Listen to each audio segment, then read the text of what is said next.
प्रेम से बोलिए सियावर रामचंद्र की जय। आप सभी भक्तों का दिन शुभ और मंगलमय हो। प्यारे भक्तों, आज पौष मास की शुक्ला पक्ष की गुरुवार का दिन है।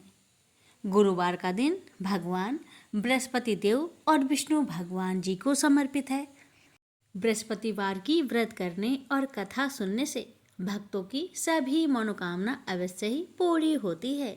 तो आइए भक्तों, बड़े ही श्रद्धा और प्रसन्नचित मन से हम पहले सुनते हैं बृहस्पतिवार व्रत कथा और फिर आगे सुनेंगे पौष मास कथा अध्याय 25। गुरुवार व्रत करने से बृहस्पति देवता प्रसन्न होते हैं। यह व्रत अत्यंत फलदायी है। अग्नि पुराण के अनुसार अनुराधा नक्षत्र युक्त गुरुवार से आरंभ करके 7 गुरुवार व्रत करने से बृहस्पति ग्रह की हर पीड़ा से मुक्ति मिलती है। बृहस्पतिवार व्रत कथा प्राचीन समय की बात है।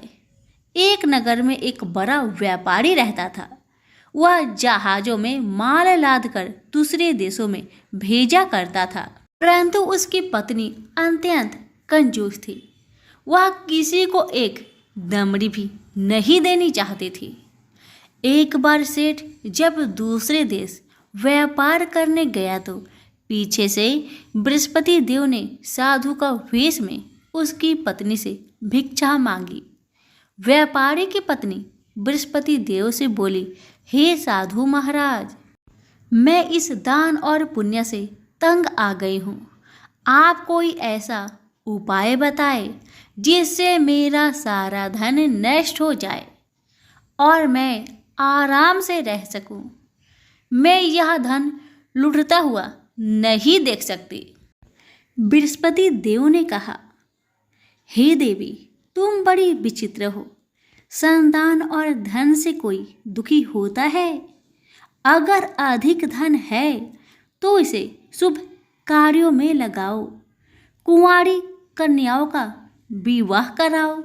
विद्यालय और बाग बगीचों का निर्माण कराओ। ऐसे पुण्य कार्य करने से तुम्हारा लोक परलोक सार्थक हो सकता है। परंतु साधु की इन बातों से व्यापारी की पत्नी को खुशी नहीं हुई। उसने कहा, मुझे ऐसी धन की आवश्यकता नहीं है जिसे मैं दान में दूं। तब बृहस्पति देव बोले, यदि तुम्हारी ऐसी इच्छा है तो तुम एक उपाय करना। 7 बृहस्पतिवार घर को गोबर से लिपना। अपने केशों को पीली मिट्टी से धोना। केशों को धोते समय स्नान करना। व्यापारी से हजामत बनाने को कहना। भोजन में मांस मदिरा खाना। कपड़े अपने घर धोना। ऐसा करने से तुम्हारा सारा धन नष्ट हो जाएगा। इतना कहकर बृहस्पति देव अंतर्ध्यान हो गए। व्यापारी की पत्नी ने बृहस्पति देव के कहे अनुसार 7 बृहस्पतिवार वैसा ही करने का निश्चय किया। केवल 3 बृहस्पतिवार बीते थे कि उसके समस्त धन संपत्ति नष्ट हो गई और वह परलोक सिधार गई। जब व्यापारी वापस आया तो उसने देखा कि उसका सब कुछ नष्ट हो चुका है। उस व्यापारी ने अपनी पुत्री को सत्वाना दी और दूसरे नगर जाकर बस गया। वहाँ वह जंगल से लकड़ी काट कर लाता और शहर में बेचता। इस तरह वह अपना जीवन व्यतीत करने लगा। एक दिन उसकी पुत्री ने दही खाने की इच्छा प्रकट की, लेकिन व्यापारी के पास दही खरीदने के पैसे नहीं थे। वह अपनी पुत्री को अवशासन देकर जंगल में लकड़ी काटने चला गया। वहाँ एक वृक्ष के नीचे बैठ अपनी पूर्व दशा पर विचार कर रोने लगा। उस दिन बृहस्पतिवार था। तभी वहाँ बृहस्पति देव साधु के रूप में सेठ के पास आए और बोले, हे मनुष्य, तू इस जंगल में किस चिंता से बैठा है? तब व्यापारी बोला, हे महाराज, आप सब कुछ जानते हैं। इतना कहकर व्यापारी अपनी कहानी सुनाकर रो पड़ा। बृहस्पति देव बोले, देखो बेटा, तुम्हारी पत्नी ने बृहस्पति देव का अपमान किया था, इसी कारण तुम्हारा यह हाल हुआ है। लेकिन अब तुम किसी प्रकार की चिंता मत करो। तुम गुरुवार के दिन बृहस्पति देव का पाठ करो। 2 पैसे के चने और गुड़ को लेकर जल के लोटे में शक्कर डालकर वह अमृत और प्रसाद अपने परिवार के सदस्यों और कथा सुनने वालों में बांट दो। स्वयं भी प्रसाद और चनरामृत लो। भगवान तुम्हारा अवश्य कल्याण करेंगे। साधु की बात सुनकर व्यापारी बोला, महाराज, मुझे तो इतना भी नहीं बचता कि मैं अपनी पुत्री को दही लाकर दे सकूं। इस पर साधु जी बोले, तुम लकड़ियां शहर में बेचने जाना। तुम्हें लकड़ियों के दाम पहले से चौगुने मिलेंगे, जिससे तुम्हारे सारे कार्य सिद्ध हो जाएंगे। उसने लकड़ियां काटी और शहर में बेचने के लिए चल पड़ा। उसकी लकड़ियां अच्छे दाम में बिक गई, जिससे उसने अपनी पुत्री के लिए दही लिया और गुरुवार की कथा हेतु चना गुड़ लेकर कथा की और प्रसाद बांटकर स्वयं भी खाया। उसी दिन परंतु अगले बृहस्पतिवार को वह कथा करना भूल गया। अगले दिन वहां के राजा ने एक बड़े यज्ञ का आयोजन कर पूरे नगर के लोगों के लिए भोज का आयोजन किया। राजा की आज्ञा अनुसार पूरा नगर राजा के महल में भोज करने गया, लेकिन व्यापारी व उसकी पुत्री तनिक विलंब से पहुंचे। अतः उन दोनों को राजा ने महल में ले जाकर भोजन करवाया। जब वे दोनों लौटकर आए तब रानी ने देखा कि उसका खूंटी पर टंगा हार गायब है। रानी को व्यापारी और उसकी पुत्री पर संदेह हुआ कि उसका हार उन दोनों ने ही चुराया है। राजा के आज्ञा से उन दोनों को कारावास की कोठरी में कैद कर दिया गया। कैद में पड़कर दोनों अत्यंत दुखी हुए। वहां उन्होंने बृहस्पति देवता का स्मरण किया। बृहस्पति देव ने प्रकट होकर व्यापारी को उसकी भूल का आभास कराया और उन्हें सलाह दी कि गुरुवार के दिन कैद खाने के दरवाजे पर तुम्हें 2 पैसे मिलेंगे। उनसे तुम चने और मुनक्का मंगवाकर विधि पूर्वक बृहस्पति देवता का पूजन करना। तुम्हारे सब दुख दूर हो जाएंगे। बृहस्पतिवार को कैद खाने के द्वार पर उन्हें 2 पैसे मिले। बाहर सड़क पर एक स्त्री जा रही थी। व्यापारी ने उसे बुलाकर गुड़ और चने लाने को कहा। इस पर वह स्त्री बोली, मैं अपने बहू के लिए गहने लेने जा रही हूँ, मेरे पास समय नहीं है। इतना कहकर वह चली गई। थोड़ी देर बाद वहां से एक और स्त्री निकली। व्यापारी ने उसे बुलाकर कहा कि हे बहन, मुझे बृहस्पतिवार की कथा करनी है, तुम मुझे 2 पैसे का गुड़ चना ला दो। बृहस्पति देव का नाम सुनकर वह स्त्री बोली, भाई, मैं तुम्हें अभी गुड़ चना लाकर देती हूँ। मेरा इकलौता पुत्र मर गया है, मैं उसके लिए कफन लेने जा रही थी, लेकिन मैं पहले तुम्हारा काम करूँगी, उसके बाद अपने पुत्र के लिए कफन लाऊंगी। वह स्त्री बाजार से व्यापारी के लिए गुड़ चना ले आई और स्वयं भी बृहस्पति देव की कथा सुनी। कथा के समाप्त होने पर वह स्त्री कफन लेकर घर गई। घर पर लोग उसके पुत्र की लाश को राम नाम सत्य है कहते हुए शमशान ले जाने की तैयारी कर रहे थे। स्त्री बोली, मुझे अपने लड़के का मुख देख लेने दो। अपने पुत्र का मुख देखकर उस स्त्री ने उसके मुख में प्रसाद और चंद्रामृत डाला। प्रसाद और चंद्रामृत के प्रभाव से वह पुनः जीवित हो गया। उसी रात बृहस्पति देव राजा के सपने में आए और बोले, हे राजन, तूने जिस व्यापारी और उसके पुत्री को जेल में कैद कर रखा है वह बिल्कुल निर्दोष है। तुम्हारी रानी का हार वही खूंटी पर टांगा है। दिन निकलता तो राजा रानी ने हार खूंटी पर लटका हुआ पाया। राजा ने उस व्यापारी और उसकी पुत्री को रिहा कर दिया और उन्हें आधा राज्य देकर उसकी पुत्री का विवाह उच्च कुल में कराकर दहेज में हीरे जवाहरात दिए।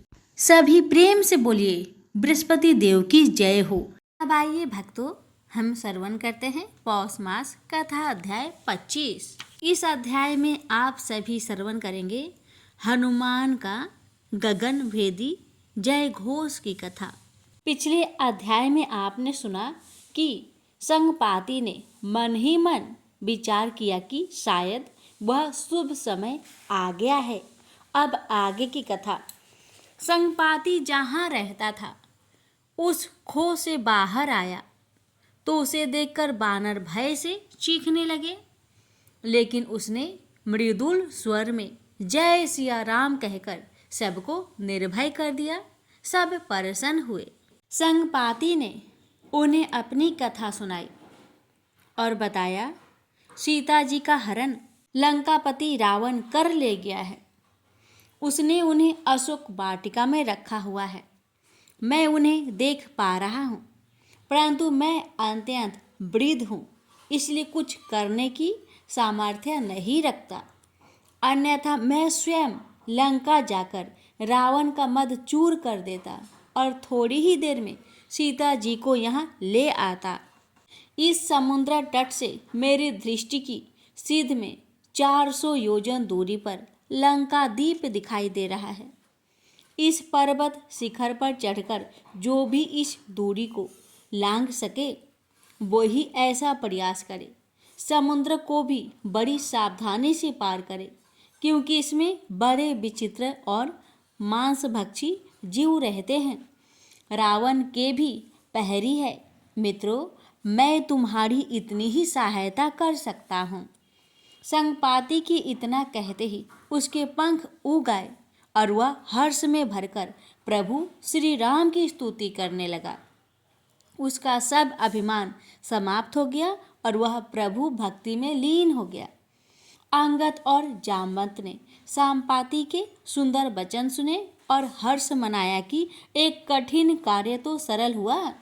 लंका की दिशा और दूरी का तो पता चल गया, परंतु अब यह समस्या आ खड़ी हुई कि 400 योजन की छलांग कौन लगाए। अंगद ने एक ओर से जाने का साहस व्यक्त किया, परंतु लौटकर आने में उसे संदेह था। ऐसा तो अनेक वानर कर सकते थे, परंतु जब लौटकर ही ना आ सके तो क्या लाभ। कार्य तो पूर्ण होना चाहिए। सब एक दूसरे की ओर देख रहे थे कि जामवंत बोले, आज जामवंत को भी अपनी वृद्ध अवस्था पर खिन्नता है, अन्यथा यह छोटा सा कार्य किस गिनती में आता। इससे भी बड़े कार्य मैंने प्रभु कृपा से सफल किए हैं। वृद्ध जामवंत की बात सुनकर कुछ युवा रीछ हंसकर बोले, महाराज, हमने तो आपको सदा से वृद्ध ही देखा है कि आप बस कहानियां सुनाते रहे हो। कभी कोई ऐसा कार्य करते तो देखा नहीं जो आपके बल को सिद्ध करे। जामवंत ने हंसकर कहा, बच्चों, तुम्हारी आयु ही क्या है। मेरे सामने तुम्हारी सैकड़ों पीढ़ियां बीत गई। कभी वह समय भी था जब मेरे समान कोई फुर्तीला और बलवान नहीं था। जब श्री हरि ने बानर रूप धरकर राजा बलि से 3 पग भूमि दान में मांगी थी, तो उस कौतुक को देखने के लिए मैं वहां उपस्थित था। जब भगवान वामन ने एक पग में पृथ्वी, दूसरे में आकाश और तीसरे में पाताल भी नाप लिया, तो सोचो कि उन्होंने कितना विराट शरीर धारण किया होगा। उस अद्भुत विराट स्वरूप के दर्शन करने समय ब्रह्मा जी और महाशिव अन्य देवताओं के साथ आए थे। तब मैंने श्री हरि की उस विराट शरीर की 7 प्रदक्षिणा 2 घड़ी में पूरी कर ली थी। ऐसा था मेरा बल और ऐसी थी मेरी स्फूर्ति। जामवंत की यह बात बच्चे ने बहुत बार सुनी थी, परंतु मानते न थे। उनमें से एक बोला, कोई साक्षी तो होगा, वह कहे तो मानेंगे। संपाति साक्षी हुआ। संपत्ति ने जांगवाद की बात का समर्थन किया। ऐसा ही हुआ था और इसका साक्षी मैं था। इसके बाद संपाति ने और भी ऐसे कई किस्से सुनाए जो महाबली जामवंत के बल की पुष्टि करते थे। संपाति ने उन बच्चों को समझाया, युवावस्था में बल का अभिमान करके मैंने बहुत कष्ट पाया था। अभिमान कभी भी नहीं करना चाहिए और वृद्धों का निरादर तो भूल से भी ना करें। जीवन यदि पूरा है तो जीव को वृद्ध होना ही होता है। फिर हमें भी वही व्यवहार सहना पड़ता है जो हम दूसरों के साथ करते आए हैं। सभी युवा भालू व बानर अपनी भूल को स्वीकार करके जामवंत से क्षमा प्रार्थी हुए। फिर अनेक तरह की बात होने लगी। बानरों का तो स्वभाव ही चंचलता है। एक बार मनोरंजन का सूत्र हाथ में आ जाए तो वे जी भरकर मनोरंजन करते हैं। कोई पेड़ पर चढ़ा लटक रहा था तो कोई बालू उड़ा रहा था। अनेक तो समुद्र तट को देखकर ही हर्षित हो रहे थे। लहरों का खेल उन्हें भा रहा था।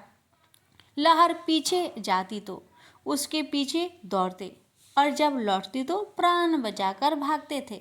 संपाति इन मूर्खता भरी कीड़ाओं को देखकर रोष से भर उठा। उसने कहा, जीव को सदैव अपना कर्तव्य स्मरण रखना चाहिए। जब तक कार्य संपन्न ना हो जाए तब तक विश्राम ना करना चाहिए।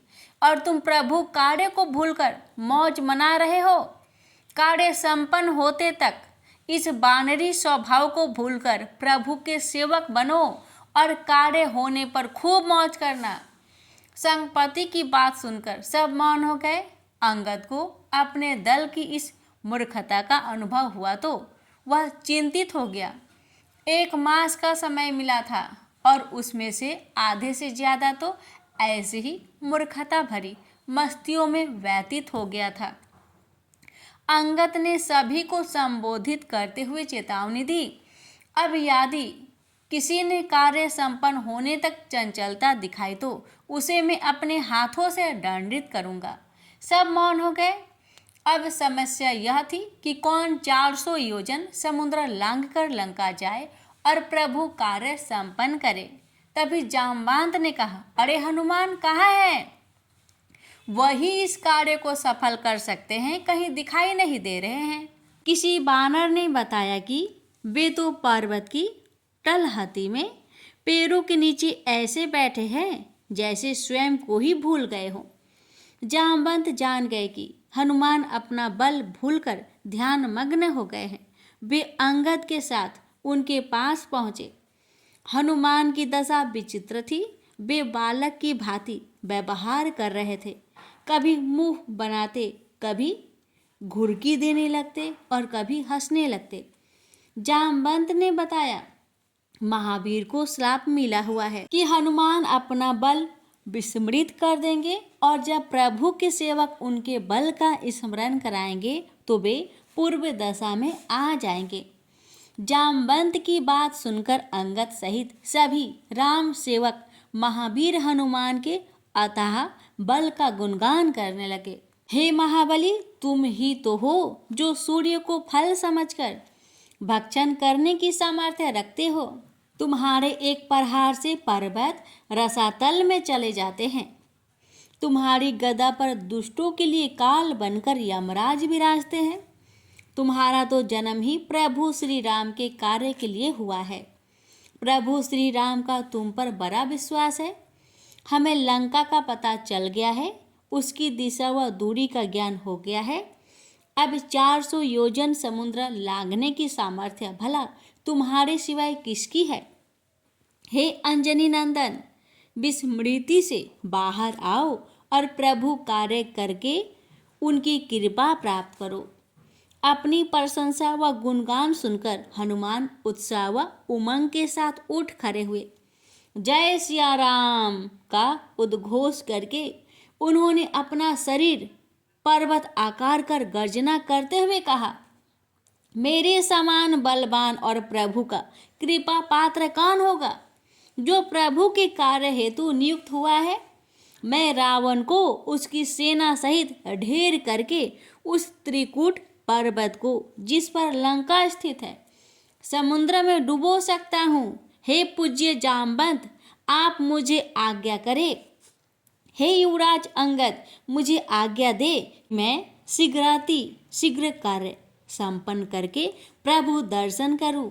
रावण का अभिमान मैं क्षण भर में दूर कर सकता हूँ। अंगद और जामवंत की स्वीकृति मिलने पर हनुमान जय सिया राम का गगन भेदी जय घोष करते हुए क्षण भर में पर्वत की चोटी पर चढ़ गए। उनके अपार बल से वह चट्टान खंडित हो गई जिस पर वे कूदे थे। वानर समाज हर्षित हो उठा कि अब हनुमान को अपने बल का ज्ञान हो गया है और रावण को अपने कृत्य का शीघ्र ही दंड मिलेगा। तो अब सुनिए पंचम सोपान सुंदर कांड सिंहिका वध की कथा। अतुलनीय पराक्रम के धनी राम भक्त हनुमान का संकल्प सुनकर वानर दल हर्षित हो गया।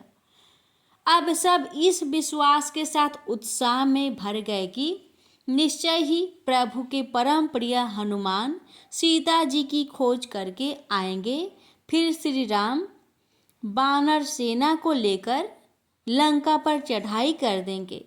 वानर वीर उन राक्षसों का बल परखेंगे और उनको घसीट घसीट कर मारेंगे। संभवतः मूर्ख रावण की बुद्धि फिर गई है, जो वह ब्रह्मा जी के वरदान को भूल रहा है कि वानर और मानव से ही उसके जीवन को खतरा है। वह सठ श्री राम से शत्रुता करके मानव को ललकार रहा है, जबकि वानर श्री राम के सेवक है। कोई अति मूर्ख ही होगा जो पहले तो भारी पत्थर गले में लटकाता है और फिर गहरे कुएं में कूद जाता है। हनुमान के बल और उत्साह को वह पर्वत भी नहीं सह सका जिस पर वे कूदकर चढ़ गए थे। वे उसके पद प्रहार से नीचे को धसक गया। हनुमान बड़े ही दृढ़ स्वर में अपने वानर साथियों से कह रहे थे, मित्रों, मेरी प्रतीक्षा करना, मैं शीघ्र ही लौटकर तुमसे मिलूंगा और प्रभु का कार्य सफल करके आऊंगा। महाबली हनुमान ने पिछले पैर पर भार रखकर जैसे ही छलांग मारी, पर्वत और भी खिसक गया। जिस प्रकार रघुवीर का बाण चलता है, वैसे ही वायु वेग से हनुमान समुद्र के ऊपर से चले जा रहे थे। देवतागण आकाश से उन्हें प्रभु कार्य के लिए जाते देखकर हर्षित हो रहे थे, परंतु संकालु इंद्र शंकाग्रस्त थे। हनुमान किस प्रकार अशोक वाटिका तक पहुँचेंगे? वहाँ केवल बल ही नहीं, बुद्धि को भी तो आवश्यकता है, और वानर स्वभाव में इसका अभाव होगा। इंद्र ने यह शंका व्यक्त तो की, तो पवन देव को यह अच्छा नहीं लगा, परंतु देवराज से क्या कहे, बोले, आप फिर परीक्षा क्यों नहीं कर लेते? इंद्र ने ऐसा ही करने का निश्चय किया। उन्होंने समुद्र में समाये मैनाक पर्वत को निर्देश किया कि वह बाहर आकर हनुमान से विश्राम करने की विनय करे। मैनाक पर्वत ने इंद्र के निर्देश पर समुद्र से बाहर आकर हनुमान जी से विनय की, हे राम भक्त, आप थोड़ा विश्राम कर ले। हनुमान ने उत्तर दिया, भैया, जब तक प्रभु श्री रामचंद्र का कार्य संपन्न ना हो जाता तब तक विश्राम कैसा? हनुमान के उत्तर से देवराज तनिक अस्वस्थ हुए, परंतु पूर्ण संतुष्ट नहीं हुए। वे उनकी कर्म निष्ठा से तो अस्वस्थ हुए, परंतु अभी बुद्धि का परीक्षण भी कर लेना ही चाहते थे। सुरसा नाम की सर्पों की विमाता थी। वह समुद्र के तल में निवास करती थी। देवराज इंद्र की प्रेरणा से वह हनुमान का बुद्धि परीक्षण करने समुद्र की सतह पर आ गई। उसने अपना विकराल मुख फाड़कर हनुमान का मार्ग रोक लिया। हनुमान अवरोध पाकर रुक गए। सुरसा ने अपनी प्रसन्नता प्रकट करते हुए कहा, आज तो मुझे भरपेट भोजन बिना परिश्रम किए ही मिल गया है। अरे बानर, तू आगे बढ़कर मेरे मुख में प्रवेश कर, अन्यथा मैं तुझे चबा चबा कर खाऊंगी, तो अधिक पीड़ा होगी। हनुमान ने सुरसा को प्रणाम किया और कहा, मैं प्रभु श्री राम के कार्य से जा रहा हूँ, अतः हे नागमाता अभी मेरा मार्ग अवरुद्ध ना करो। मैं वचन देता हूँ कि प्रभु का कार्य संपन्न हो जाने पर मैं स्वयं आपका आहार बनने आ जाऊंगा। सुरसा ने ऐसा करने से इनकार कर दिया। वह सामने आए आहार को नहीं छोड़ना चाहती। हनुमान जान गए कि किसी युक्ति से नागमाता को संतुष्ट कर अपना काम बनाना होगा। उन्होंने अपना आकार बढ़ा लिया तो सुरसा ने अपना मुख और भी बढ़ा लिया।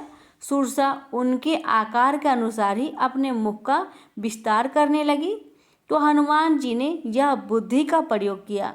उन्होंने क्षण भर में अपना आकार एक मक्खी के बराबर कर लिया और सुरसा के मुख में प्रवेश करके उसकी जीभ को गुदगुदाकर तुरंत निकल आए और उसके सामने हाथ जोड़कर बोले, नागमाता मैंने अपना कार्य कर दिया। यदि अभी आपका पेट नहीं भरा है तो मैं पुनः आपके मुख में प्रवेश करूं।